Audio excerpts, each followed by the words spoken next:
हर साल, हर महीने, यहाँ तक कि हर दिन दुनिया भर में कहीं ना कहीं से भूकंप की खबरें आती ही रहती हैं। देखते ही देखते अचानक धरती हिलने लगती है और लोग घबराकर अपने घरों से बाहर निकलने की कोशिश करते हैं। साल दर साल कई लोग भूकंप की वजह से मारे भी जाते हैं।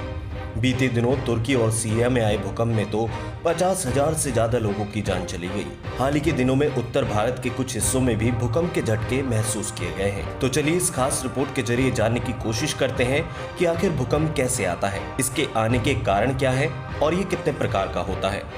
अगर अभी तक आपने हमारे चैनल को सब्सक्राइब नहीं किया है तो जल्दी से कर लें। साथ ही वीडियो को लाइक और शेयर करना भी ना भूलें। तो चलिए शुरू करते हैं। आपको बता दें कि भूकंप एक प्राकृतिक आपदा यानी नेचुरल डिजास्टर है। अक्सर जब भूकंप आता है तो उसका एक केंद्र होता है।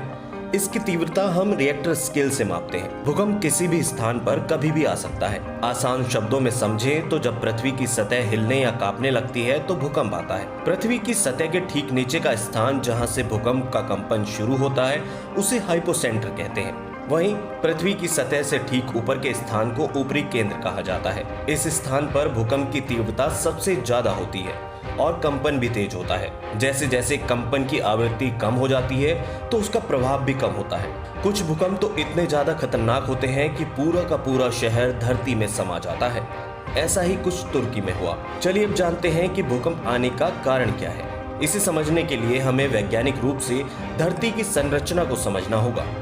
हमारी पृथ्वी 15 से 20 टेक्टोनिक प्लेटों से बनी है, जिसमें मुख्य प्लेटों की संख्या 7 है। इसमें अरबी plate, Caribbean plate, Juan de Fuca plate, Cocos plate, Nazca plate, Philippine सागर प्लेट, स्कोशिया प्लेट का नाम शामिल है।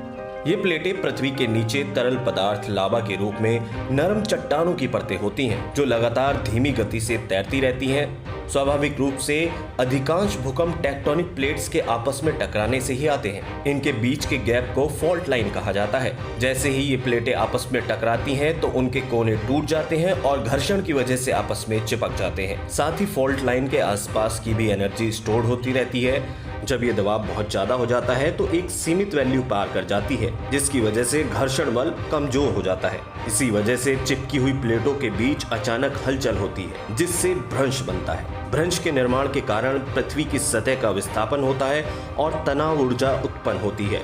ये ऊर्जा भूकंपीय तरंगों का कारण बनती है, जिस कारण हमें भूकंप के झटके महसूस होते हैं। चलिए भूकंप के प्रकार भी जान लेते हैं। भूकंप का प्रकार उसके क्षेत्र की भूगर्भिक संरचना पर भी निर्भर करता है।